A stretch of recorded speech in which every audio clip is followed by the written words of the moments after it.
여러분 반갑습니다. 창조 힐링입니다. 창조 힐링은 하나님 아버지 뜻이 하늘의 이루어진 같이 이 땅 가운데 이루어진 것이 목적입니다. 진리 회복과 영혼 구원이 목적입니다. 꼭 구독하시고 좋아요 누르시고 공유해 주시면 천하보다 귀한 영혼을 구원하는 데 동력하실 수 있습니다. 오늘은 성경이 흔들리면 기독교가 무너진다. 사랑하는 교회 변숙 목사님 쓰시고 도서출판 거룩한 진주 펴는 책을 소개해 드리겠습니다. 책 안으로 들어가 보겠습니다.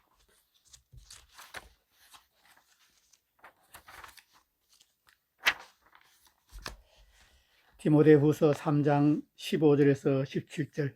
또 어려서부터 성경을 알았나니 성경은 능히 너로 하여금 그리스도 예수 안에 있는 믿음으로 말미암아 구원에 이르는 지혜가 있게 하느니라. 모든 성경은 하나님의 감동으로 된 것이로 교훈과 책망과 바르게 함과 의로 교육하기에 유익하니 이는 하나님의 사람으로 온전하게 하며 모든 선한 일을 행할 능력을 갖추게 하려 함이라. 아멘. 서문을 발췌해서 읽어드리겠습니다. 언젠가 멀리 울산에서 지진이 났는데 서울의 새성전이 2번이나 소리를 내며 건물 전체가 휘청거렸습니다. 순간 엄청 무섭더라고요.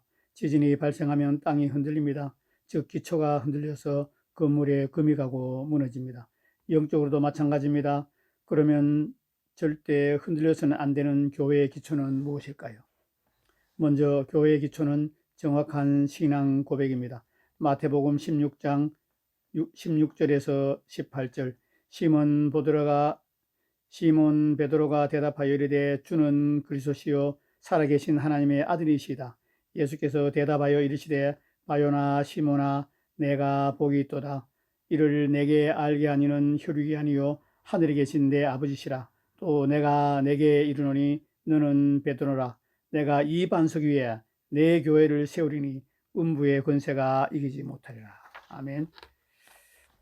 또 교회의 기초는 바울 서신입니다. 고린도전서 3장 10절. 내게 주신 하나님의 은혜를 따라 내가 지혜로운 건축자와 같이 틀을 닦아두매 다른 이가 그 위에 세우나 그러나 각각 어떻게 그 위에 세울까를 조심할지니라. 그리고 교회의 기초는 신약 성경입니다. 에베소서 2장 20절.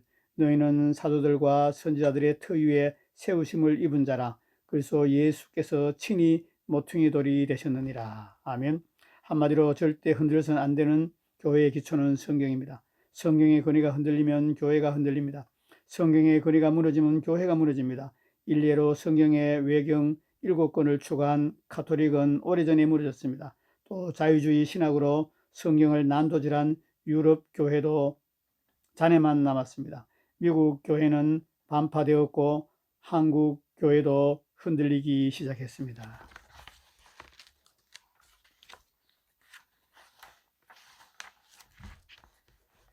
그래도 아직은 한국 교회에 희망이 있습니다. 자연 지진과 달리 영적 지진은 우리가 멈추게 할 수 있기 때문입니다. 그 방법은 성경의 절대적인 권위를 확립하는 것입니다. 그래서 저는 정경의 거대한 책을 썼고 한국 교회 지도자들에게 계속 보내왔습니다. 혹 아직도 이 책을 안 읽으신 분 계시면 꼭 읽어보시기를 바랍니다.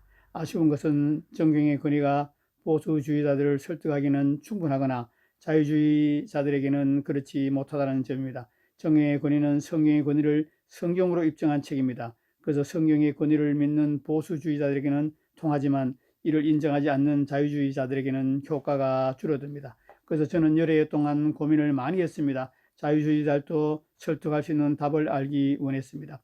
솔직히 저 자신을 위해서도 답이 필요했습니다. 성경의 권위를 부정하는 것이 시대의 흐름이 되고 종교다원주의를 비롯한 여러 비성경적인 주장들이 대세를 이루다 보니 정경의 권위를 강조하면서도 때로는 확신이 없고 의심이 스물스물 기어올라왔기 때문입니다. 제가 확실한 근거와 납득할 만한 성경적인 설명이 없으면 순순히 믿지 않는 스타일이기 때문에 더 그랬던 것 같습니다. 저는 심각해졌고 간절히 확실한 답을 알기 원했습니다. 하지만 답은 요원했습니다. 그렇게 여러 해가 흘러갔습니다. 그러던 중 올해 6월 12일 이날은 미북 정상회담이 열리던 날이었는데 수양관에서 목사님들과 자유롭게 담소를 나누고 있었습니다. 그런데 전혀 예상치 못한 일이었는데 갑자기 성령님께서 제가 오랫동안 궁금해왔던 것을 가르쳐 주셨습니다. 제가 오랫동안 궁금해왔던 것에 대한 답을, 성경의 무호성에 대한 선명한 깨달음을 주셨습니다. 얼마나 기쁘고 흥분되고 또 감사했던지요. 이것은 저뿐 아니라 이 시대의 교회들에게 꼭 필요한 답입니다. 그래서 그때 성령께서 깨닫게 해주신 것을 기쁜 마음으로 여러분과 나누고자 합니다. 아멘. 오늘 성경의 무호성에 대해서 설명해 드리겠습니다. 제3장을 소개해 드리겠습니다. 제3장, 극소수의 답변 불가능한 오류가 있어도 성경은 무호하다. 성경은 어떤 책인가? 1. 성경은 어떤 책인가? 성경의 무호성을 제대로 이해하려면 성경이 어떤 책인지부터 알아야 합니다. 과연 성경은 어떤 책일까요? 무엇보다도 성경은 구속사를 다룬 책입니다. 요한복음 5장 39절, 너희가 성경에서 영생을 얻는 줄로 생각하고 성경을 연구하거나 이 성경이 곧 내게 대하여 증언하는 것이라. 디모데후서 3장 15절, 또 어려서부터 성경을 알았나니 성경은 능히 너로 하여금 그리스도 예수 안에 있는 믿음으로 말미암아 구원에 이르는 지혜가 있게 하니라. 성경에서 제일 중요한 것은 구속사입니다. 성경은 무엇보다 구속사를 계시하기 위해 쓰여졌습니다. 아멘.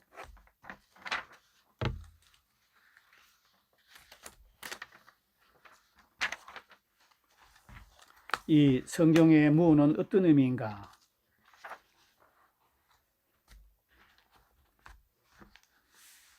성경의 무호성은 성경에 나오는 표현이 아니라 다음 구절에서 유추한 것입니다. 사무엘하 22장 31절, 하나님의 도는 완전하고 여호와의 말씀은 진실하니 그는 자기에게 피하는 모든 자에게 방패시로다. 아멘. 시편 18편 30절, 하나님의 도는 완전하고 여호와의 말씀은 순수하니 그는 자기에게 피하는 모든 자에게 방패시로다. 아멘. 시편 19편 7절, 여호와의 율법은 완전하여 영혼을 소생시키시며 여호와의 증거는 확실하여 우둔한 자를 지혜롭게 하며. 아멘. 여기서 하나님의 도는 무엇입니까? 도는 길을 의미하므로 어떻게 살아야 되는지를 보여주는 것이라고 할 수 있습니다. 이것이 숫자일 수 없습니다. 지명이나 인명 혹은 역사의 한 부분일 수도 없습니다. 실제로 길입니다. 즉 마땅히 행할 길을 보여주는 계명들입니다. 계명들이 완전하다고 말하는 것입니다. 잠언 30장 5절, 하나님의 말씀은 다 순전하며 하나님은 그를 의지하는 자의 방패시로다. 하나님의 말씀이 순전하다는 것은 온전하다는 뜻입니다. 그런데 문맥에 의하면 하나님의 말씀은 잠언, 즉 교훈들입니다. 잠언이지 단순히 세부적인 어떤 정보를 뜻하는 것이 아닙니다. 즉 교훈이 완전하다고 하는 말입니다. 아멘.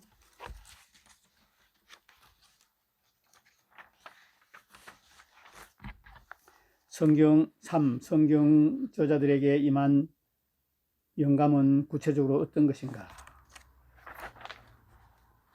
성경은 최종 권위입니다. 왜냐하면 성경의 권위는 곧 하나님의 권위이기 때문입니다. 하나님과 성경은 매우 밀접히 연결되어 있어서 성경이 이르시되 하나님이 말씀하시되가 동일시될 수 있을 정도입니다. 그러므로 성경을 바르게 들이대면 모든 논쟁이 끝나야 정상입니다. 그렇다면 왜 성경에 이와 같은 절대적인 권위가 있는 것일까요? 피터 데이비즈는 그 이유를 말해줍니다. 성경의 권위라는 성격을 부여해 주는 것은 신적인 영감이다. 그리고 디모데후서에 명료하게 표현되어 있는 대로 그 영감은 하나님께서 이르시되 또는 성령이 말씀하시니라는 형식을 통해 구약과 신약 전체에 두루 암묵적으로 언급되어 있다. 옳은 지적입니다. 성경의 절대적인 권위의 근거는 하나님의 감동으로 기록되었다는 것입니다. 아멘. 오직 성경적인 기독교만이 길이요 진리요 생명이다. 저와 여러분이 기독교가 진짜라는 것, 하나님이 정말로 계시고 복음이 참 진리이고 천국과 지옥이 실제로 존재하고 기독교만이 길이요 진리요 생명이라는 것을 어떻게 확신할 수 있을까요?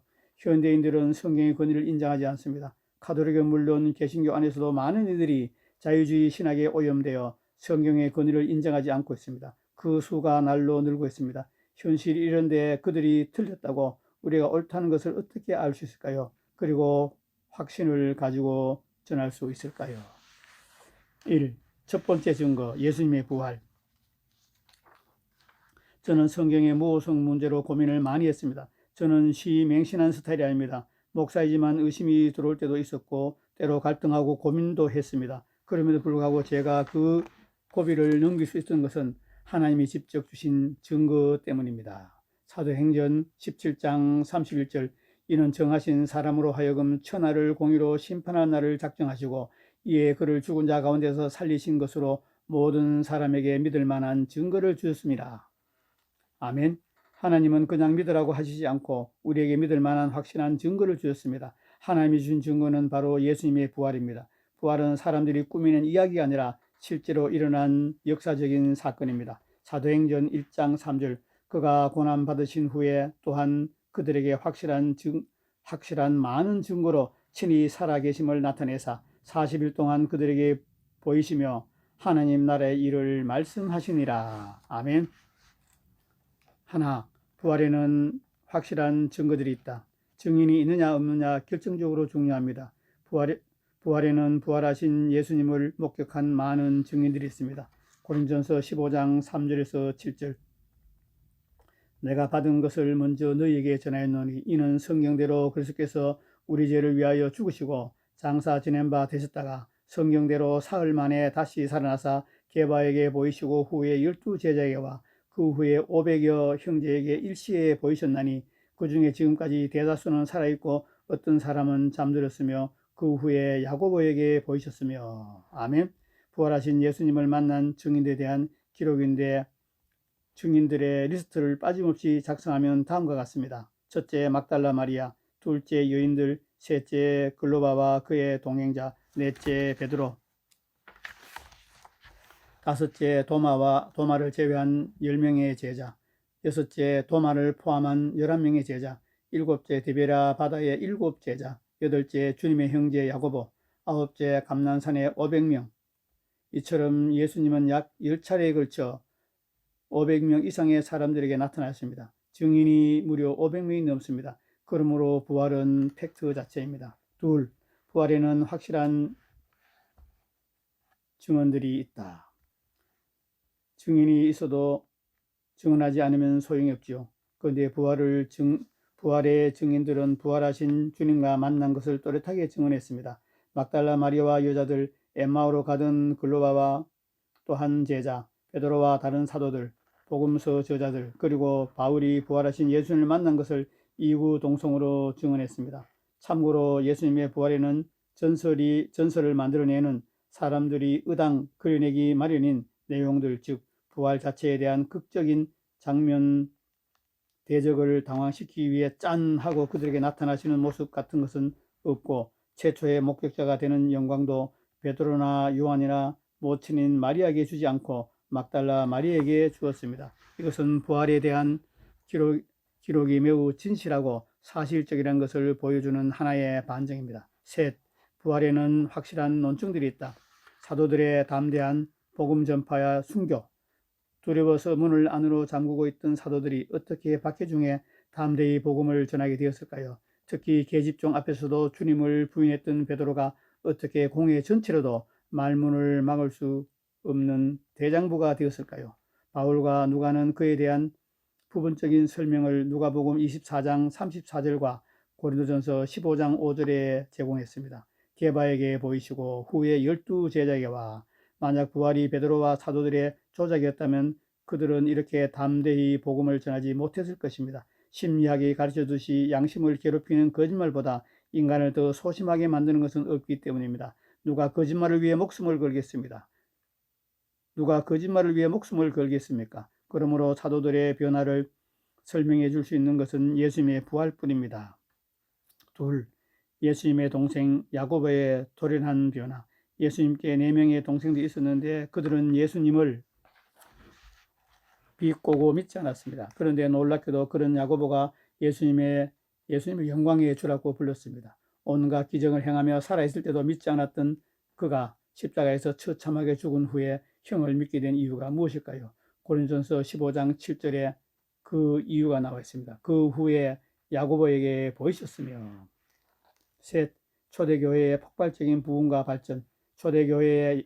초대교회는 예수님의 무덤에서 몇 분만 걸리면 될 거리에 위치해 있었습니다. 거기서 행해지는 설교의 핵심은 예수님의 부활이었습니다.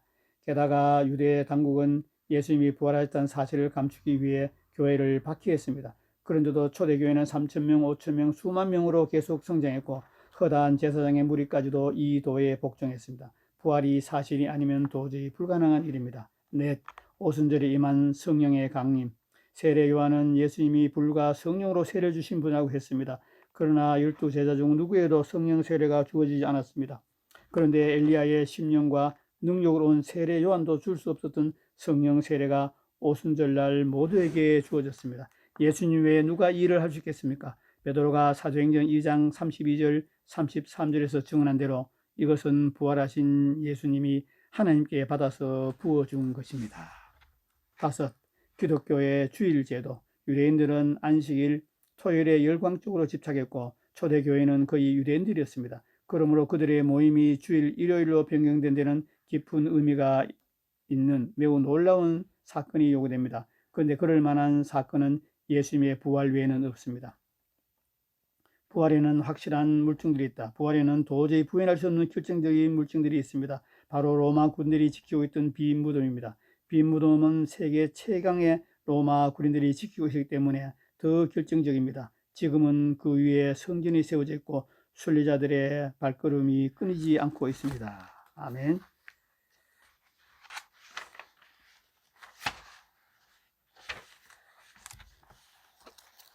두 번째 증거, 믿는 자들에게 따르는 표적. 성경에는 둘은 증인의 숫자입니다. 예수님은 제자들을 둘씩 파송했고 계시록에도 두 증인이 나옵니다. 그래서일까요? 하나님은 우리에게 믿을 수 있는 두 가지 확실한 증거를 주셨습니다. 하나는 단회적인 사건인데 예수님의 부활이고 다른 하나는 지속적인 사건인데 믿는 자들에게 따르는 표적입니다. 마가복음 16장 15절에서 18절. 또 이르시되 너희는 온 천하에 다니며 만민에게 복음을 전파하라. 믿고 세를 받는 사람은 구원을 받을 것이요 믿지 않는 사람은 정죄를 받으니 믿는 자들에게는 이런 표적이 따르니 곧 그들이 내 이름으로 귀신을 쫓아내며 새 방언을 말하며 뱀을 집어올리며 무슨 독을 마실 자도 해를 받지 아니하며 병든 사람에게 손을 얹으며 나으리라. 아멘. 부활처럼 믿는 자들에게 따르는 표적도 하나님께서 믿으라고 주신 증거입니다. 부활처럼 믿는 자에게 따르는 표적도 하나님께서 믿으라고 주신 증거입니다. 성령의 은사는 속임수나 허구가 아닙니다. 눈으로 그 결과를 확인할 수 있는 실체입니다. 그것은 하나님의 역사요 활동입니다. 성령이 역사하시면 정확한 예언들이 선포되고 정확한 지혜의 말씀과 지식의 말씀이 선포됩니다. 확실한 치유들이 일어나고 실제로 귀신이 쫓겨나갑니다. 심지어 창조적인 기적들이 일어나고 죽은 사람이 살아나기도 합니다. 모두 눈으로 확인할 수 있는 실체입니다.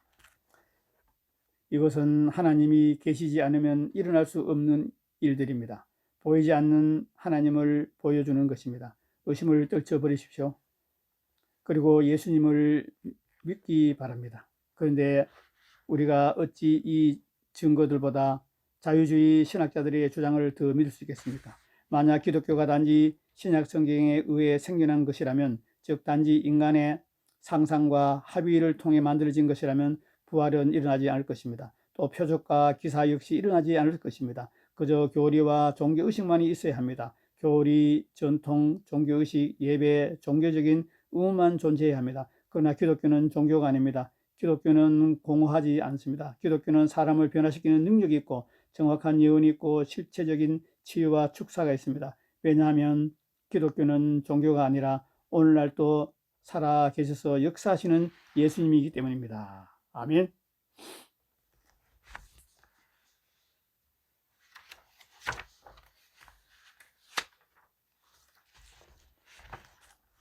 예수님의 부활과 믿는 자에게 따르는 표적을 통해 성경의 권위를 믿고 예수님을 하나님의 아들과 유일한 구원자로 믿으면 모든 것이 달라집니다. 인생의 참 의미와 올바른 목적을 발견할 뿐만 아니라 하나님과 교제하고 닮아가면서 하나님과 문 영혼들을 위한 가장 숭고한 삶을 살아갈 수 있습니다. 세상에 줄 수 없고 빼앗을 수 없는 참된 평화와 만족과 기쁨을 얻을 수 있습니다. 그리고 하나님이 함께 하시고 성령의 기름 부음과 은사들이 나타납니다. 선한 열매를 맺게 됩니다.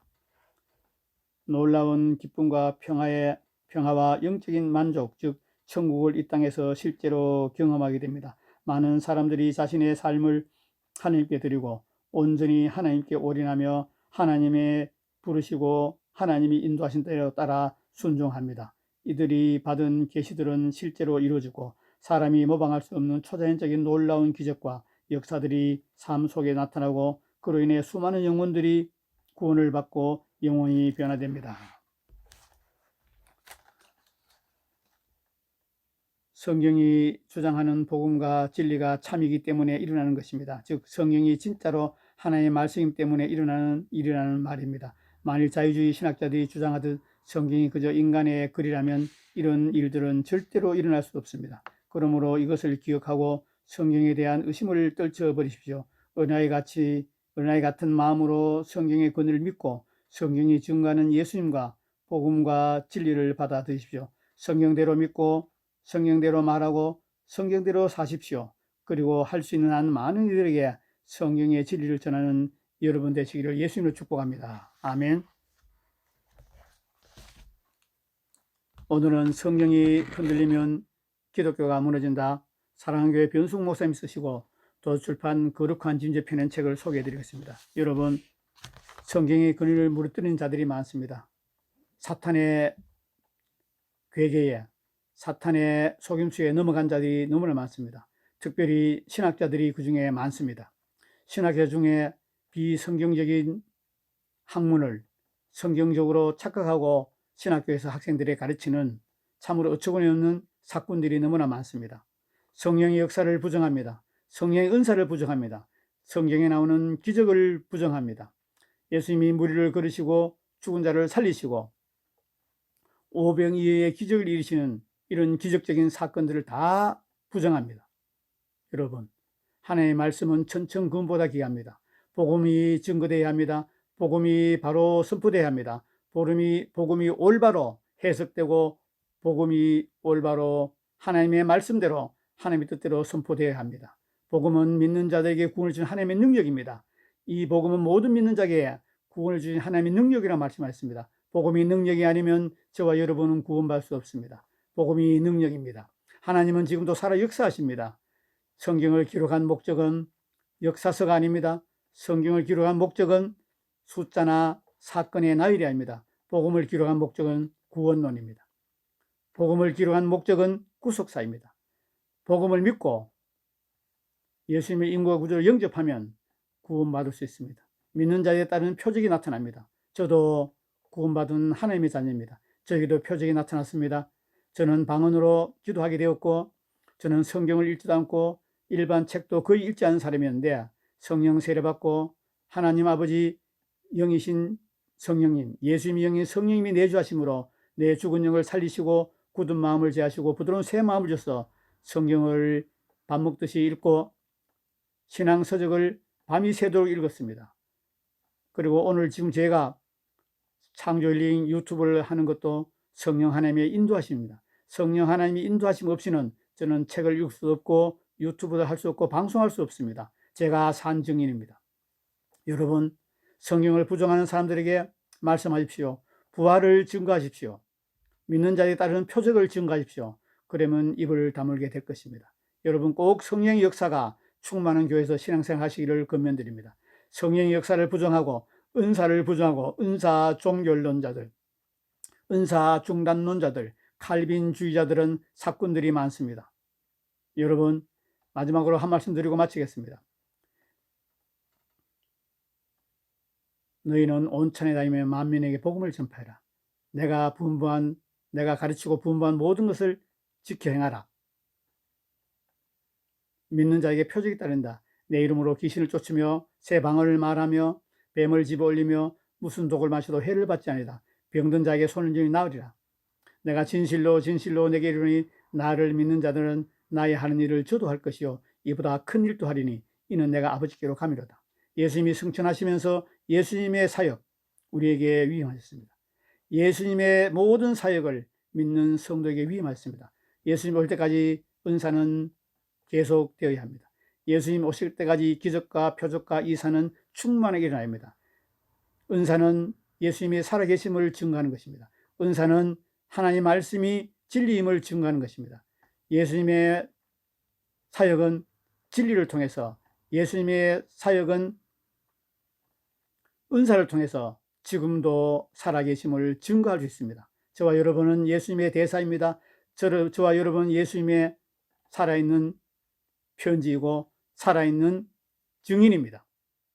끝까지 시청자 여러분 감사합니다.